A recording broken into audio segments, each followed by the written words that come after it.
We have to get rid of that mindset and understand we have to be saving more.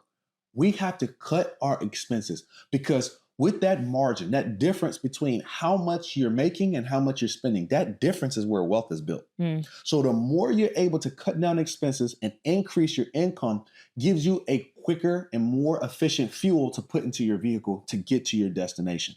And if you leave with nothing here today, you want to have a good understanding of how much are your expenses? How much is your income? And how can I make those two numbers as far from one another as possible? Welcome back to Generational Dr. Wealth, a personal finance show for doctors. This podcast is for educational entertainment purposes only and does not constitute financial, legal, or tax advice. Always consult your own professionals. Hello. Welcome back to the Generational Dr. Wealth show, a personal finance show for doctors. My name is Dr. Jermaine Fetty. And my name is Donnie Fetty. And this is a Q&A episode. This is going to be so exciting. But before we get into it, what's going on? It's been a busy week. So just getting back from the Hinman, worked 3 days clinically, Monday, Tuesday, and Wednesday prior. Just got back from the Hinman, so traveled to Atlanta to celebrate your birthday, to partake in the Hinman conference, and to just see the beauty of the city. And then I've just gotten back today and came straight to it to give you all some information. So it's been a very productive week, to say the least. Absolutely. So birthday just passed. That'll give you all a timestamp. March 12th, birthday. And then from there, we jetted right out to the Hinman. Actually, we were already at the Hinman by the time the birthday hit. Yeah. And we gave a presentation to the Hinman on the art of average, really to be able to increase financial literacy when it comes to doctors. So I want to thank the entire Hinman organization for bringing us out there, for us to be able to speak to over 100 different dentists. I want to shout out to Kingsley and Shay for coming out as well. That's my CPA, be able to give good information to all those out there. Just the entire crew. It was a good production. I want to thank Dr. Mark Hyman, who sponsored us to come out there. He's really been a personal mentor of mine. And then a good friend, Dr. Daniel Nicholson, who also spoke at the Hinman. So fantastic. I'm waiting to see what the final numbers look like this year. I know last year, over 13,000 people came to the Hinman. It was a lot of people. The largest dental convention in North America. And before COVID, it used to be 24,000 people coming to this thing. Astronomical. So we're so excited to see how it turns out. But again, it was a really, really good time. Yeah, it was a great time. I can't wait to go next year. Absolutely. So what do we have today? All right. So today we're going to be doing some deep dive, just like we did maybe 2 episodes ago. Some deep diving with question and answers. So buckle up your seat and get ready. All right. So what step are we on? We're on step number 2. And you all know what that step is. That one is starting your freedom fund. So you are going to be saving at least 1 month of your income. Not 1 month of your expenses, but 1 month of your income. Okay.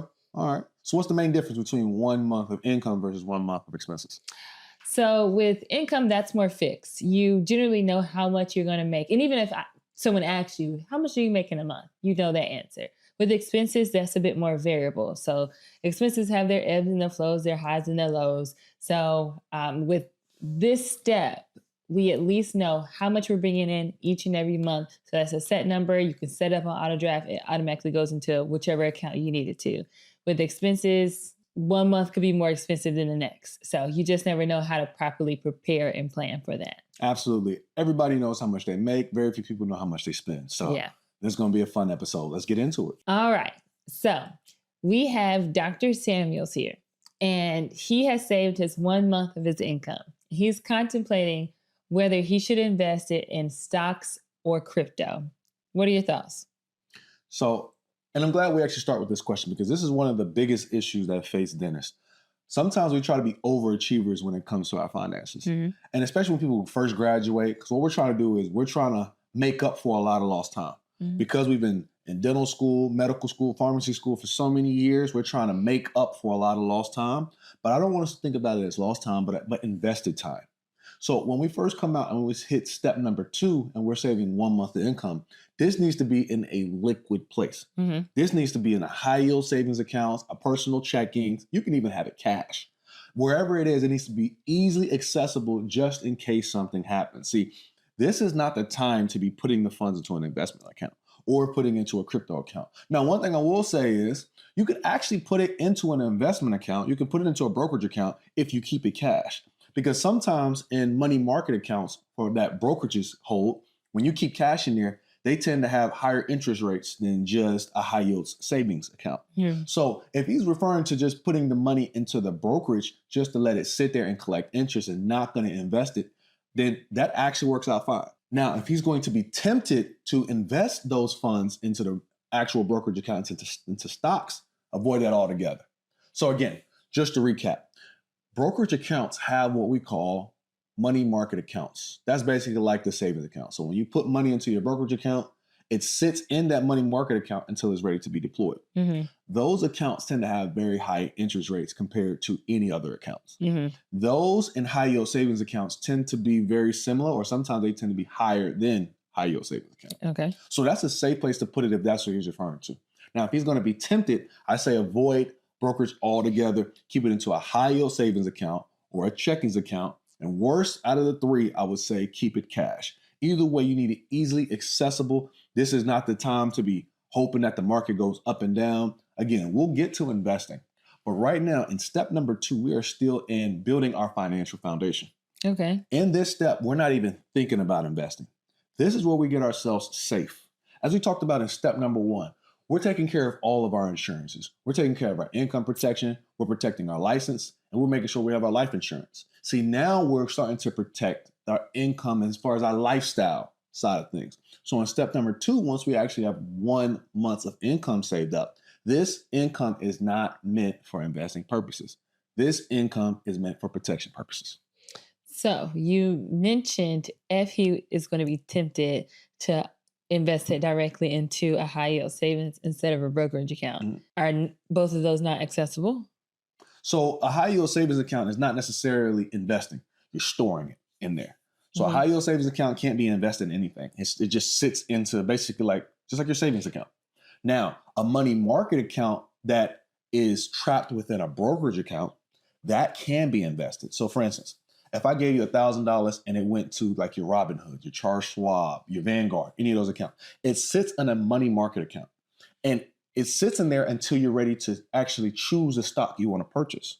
So if he's transferring the funds into the money market account within a brokerage account, that's okay because it's going to collect high interest. But on the other hand, if he's going to be tempted to actually invest that money, then I say avoid it altogether. Does that make sense? Yes. So you're saying if he's, I thought you meant attempting to like take it out and use it for something. No. Okay. If he wants to invest those funds. Okay. So it's good to just have it in the account because of the interest rate. Exactly. However, if he is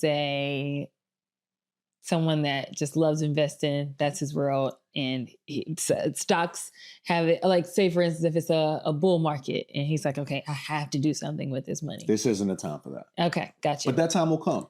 And also to touch on crypto, again, it has a very similar type setup where you can put it in to collect higher interest.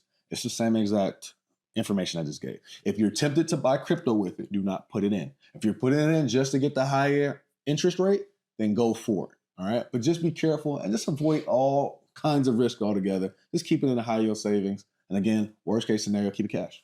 Gotcha. Okay. That was great. Great advice. All right. So next up, we have Dr. Lee. Dr. Lee is a single mother with 2 kids. She is wondering, should their needs increase the size of the fund? See, that's a very interesting question because number one, your personal needs have nothing to do with the size of your starter fund. Your starter fund is predicated more on your income than it is your expenses. And that's why we actually made that differentiation on the front end, because for a lot of us, our expenses change month to month. If not, then we will be changing the size of our starter fund all the time. So like most advisors would tell you, save 3 to 6 months of expenses. We say on Dr. Wealth to save 3 to 6 months of income because expenses are very variable. Different things might come up. If it's the summertime versus the wintertime, are the kids going back to school versus are they going on vacation? So much changes. So instead, we like to focus on variables that have the least chance of changing. So we say 1 month of income because if you're actually spending about half of your income on expenses, then technically by you saving 1 month's worth of income, you save 2 months worth of expenses. So that's how I like to think about it. You want to get yourself up to 1 full month of income, you'll put yourself in a very solid place. Now, some people might ask, hey, should I go gross income or should I go net income? Before tax, after tax? I tell you, whichever one you're going to go with, just be consistent with it. That's it. So if you're going to focus on your check after the taxes, just be consistent with it. Either way, it's okay. So it may be better to do net because that's after taxes. And that's the money that you, unless it's a 1099, that's the money that you actually like see, feel, touch, and it is in hand. So like Dr. Freddy said, either one, as long as you're consistent. But for me, I would think naturally it would be best to go with the net. For purposes mathematically, net tends to be the more accurate number to go with because that's more predictable. You know what is coming at the end after all the taxes have been held. But if you want to be on the safer side, you should actually go gross. So technically, if you save 1 month of gross income, you're technically saving even more. So I tell people, if you want to be an overachiever, if you want to get straight A's at this step here, go ahead and save 1 month of gross income. Okay, I get it. That makes sense? Yeah, I'm on board. All right. Go with the gross. So we have our next doctor that is written in, and this is Dr. Rivera. And she has asked, she has $5,000 saved, but also $3,000 in credit card debt. Which one comes first? See, that's one of the hardest things here because I don't really get a chance to ask follow-up questions. So I'm going to assume by her telling us it's $5,000, that's $5,000 of income. Like her income for 1 month is $5,000. Maybe she's a resident or maybe she just graduated, anything like that. Now, if we assume that $5,000 is 1 month of her income and she has saved that up, then check mark. She has done that stage completely perfect. Now, the second half of the question, which says, well, she has saved $5,000, but she has $3,000 of credit card debt. She's trying to figure out which one to tackle first. Let's get back to the steps. Step number 2 tells us to save 1 month of income. And it's not until step number 3 that we actually even start thinking about debt.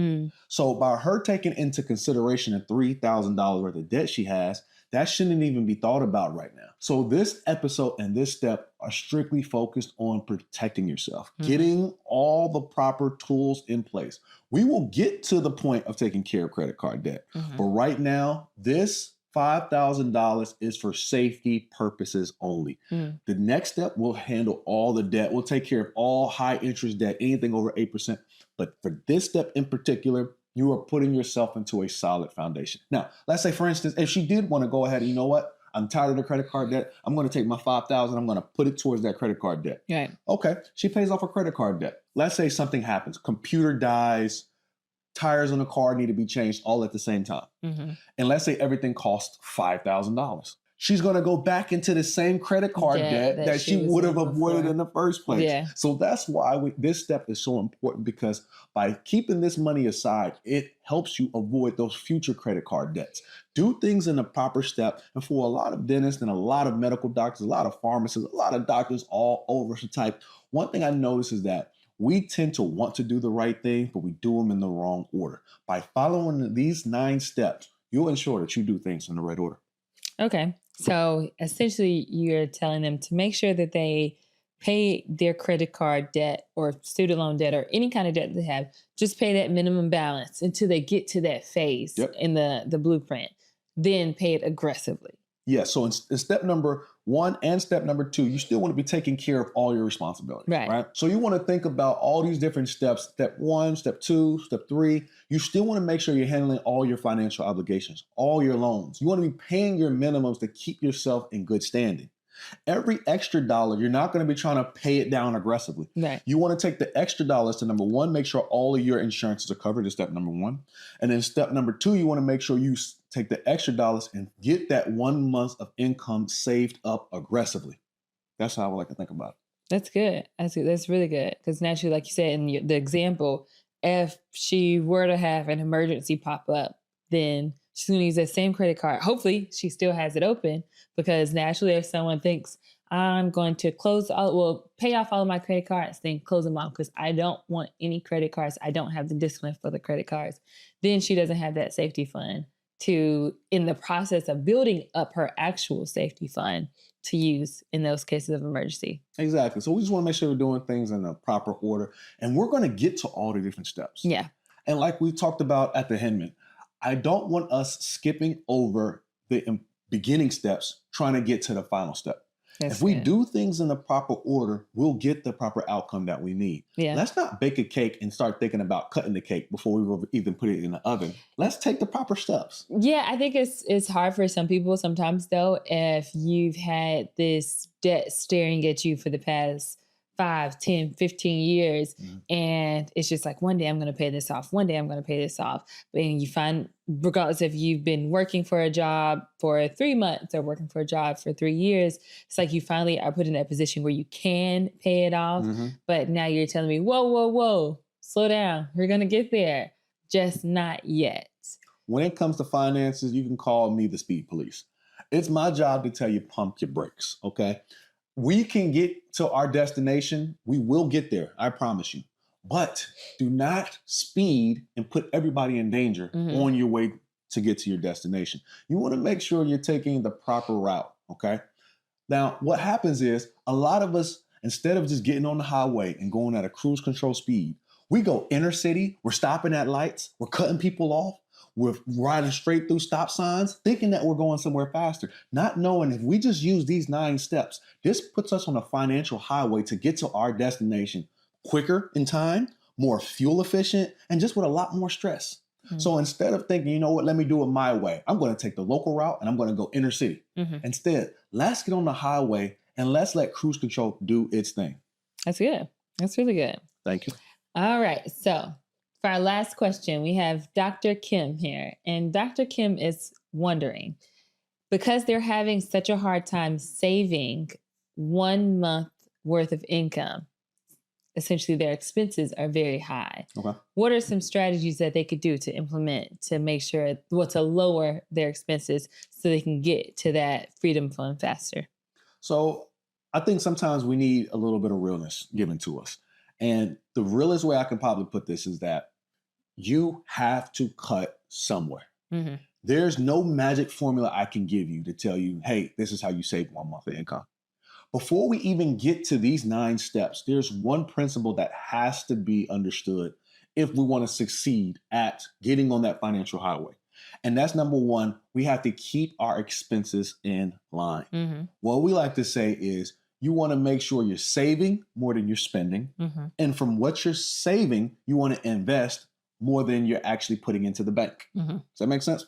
So if we're using that as our way of thinking, it's going to change the way we go about certain purchases. So now it's a little bit harder once you've committed to a certain type of lifestyle. You've committed to, let's say, private school, a more expensive car, a more expensive house. And I'm hoping you're hearing this as you're going down your journey of doctoring before you take on a lot of those expenses. Yeah. Now, if you have already taken those on, then you need to contact us personally because we need to work through a different set of challenges to be able to take you back a few steps out of some of those financial commitments so you can actually redirect those funds into where it needs to be.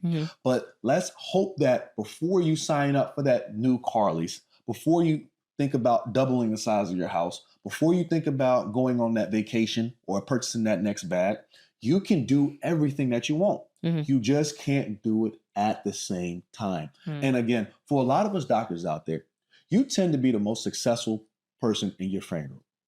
One of the most successful people in your family. You're probably more well off than most people would ever dream of. And people wish that they were in your financial position, but they don't understand the financial burdens that you have to go through on a day-to-day basis just to maintain. Because when you're a doctor, people expect you to drive a nicer car, to go on nicer vacations, to stay, you can't fly, coach. You need to be first class. See, listen, don't let anybody financially guilt shame you. No keeping up with the Joneses. No, don't become the Joneses, okay? We don't have to compete with anybody else. You yourself are a healer. When you are a healer, people look to you for help. So it's important that you keep perspective on what makes you special. And don't just have that mindset when your white coat is on. When you take your white coat off and you get to your personal life, it's important that you remember, even when it comes to my finances, I am special. There is something that people trust within me that makes me a doctor. When it comes to my finances, I am special. I need to handle these finances with the same kind of meticulous care that I handle my patients with. Mm-hmm. And for our doc who's having a hard time saving up that 1 month's of income, what I would tell you out there is, listen, take a step back, slow down, figure out where is all your money going. This is a really good time to implement a budget. Mm-hmm. So you can really take a quick accounting on where is everything going. You need to know what's coming in and what's going out. Like I've always said, the funner part is figure out how much is coming in. Mm-hmm. You will hold your boss accountable. This is how much my production was. This is what my pay should be. Yeah. This is how much I deserve based on the work that I put in. But when it comes to our expenses, we have no sense of demand at all. It's like, you know what? Because who are you going to demand from? There you go. You want to try to figure out, hey, you know what? As long as I have enough, we're okay. Mm-hmm. We have to get rid of that mindset and understand we have to be saving more. We have to cut our expenses, because with that margin, that difference between how much you're making and how much you're spending, that difference is where wealth is built. Mm. So the more you're able to cut down expenses and increase your income gives you a quicker and more efficient fuel to put into your vehicle to get to your destination. And if you leave with nothing here today, you want to have a good understanding of how much are your expenses? How much is your income? And how can I make those two numbers as far from one another as possible? Mm-hmm. And how can I use that gap between the two to fuel income creation and reach our dreams? All right, that sounds good. So no keeping up with the Joneses, no imposter syndrome, and no survivor's remorse, because all of those can have an effect on how much you actually spend in your day-to-day life. And so for Dr. Kim, it was a matter of, if he is bringing in $200,000 and he has $195,000 going out, that's $5,000 that he has to save. But even I heard it more recently that you need $2.1 million in savings or like retirement or anything to actually retire. That's just a baseline number, not counting to how much doctors actually spend, but 2.1 as a nice first goal for people to shoot for by the time they hit. Right. Absolutely. That's like the average income, like W-2. That would be a long ways off if he's spending that much and not saving that much. I think that was a jam-packed Q&A, I must say. Absolutely. As we bring it to a close, one thing I want to continue to implore episode is that, number one, our patients need us to be financially free. Yeah. Your patients, believe it or not, need you to become rich. Why is that? They need you to be able to take away any type of financial influence when it comes to the care that they receive. Because when your integrity is not tied to the paycheck that you get, but it's tied to you intrinsically, what was a smaller procedure doesn't become a larger procedure because I need to make a boat payment. Yeah. Or because a kid needs to go on a vacation with their school. Instead, when you present a treatment plan to your patients, you're going to be giving them the best care possible without any type of outside influence. That's why I like to say it, and I'm going to continue to repeat it. Your patients need you to be financially free. In that way, they can trust that what you are telling them and the care that you are giving them is to the best of your clinical ability. Yeah.